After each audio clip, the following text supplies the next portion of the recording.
Welcome back, and for us, the Oscars. When Leo DiCaprio was nominated for What's Eating Gilbert Grape, was it or was it not Leo's time? It wasn't his time. When Leo was nominated for The Aviator, was it Leo's time? It was a crash landing. When Leo was nominated for Blood Diamond, was it Leo's time? He did not find the diamond.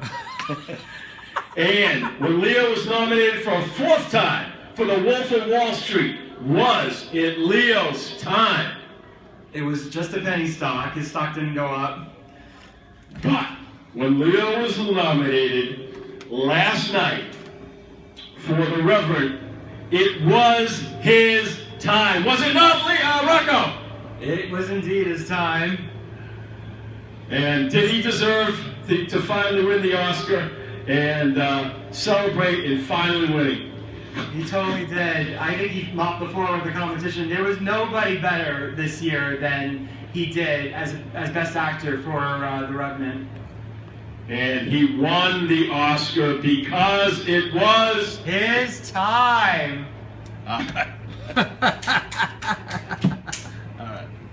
And I kept Rocco busy this week. Yes. All right.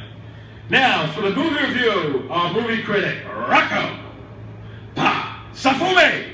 Yeah. Thank you very much, Howie. The movie that I have done this week is none other than The Gods of Egypt. It is directed by Alex Proyas and it stars Gerard Butler. In ancient Egypt, a mortal named Beck, played by Brenton Thwaitis, sets out to rescue his true love by allying with the powerful god Horus, played by Nicola Coster-Waldau, against the god of darkness Set, played by Butler, who has seized the throne of Egypt.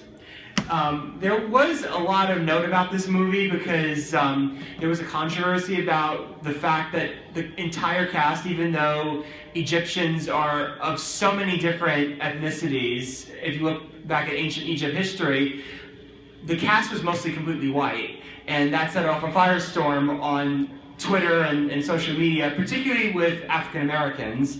And in regards to that whole controversy as it relates to this movie, the honest truth is that the movie really was not that much worth, getting all excited about with this.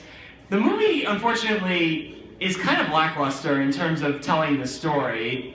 I mean, in the sense that the storytelling's a little off. The characters are not all that, one that you can really identify with.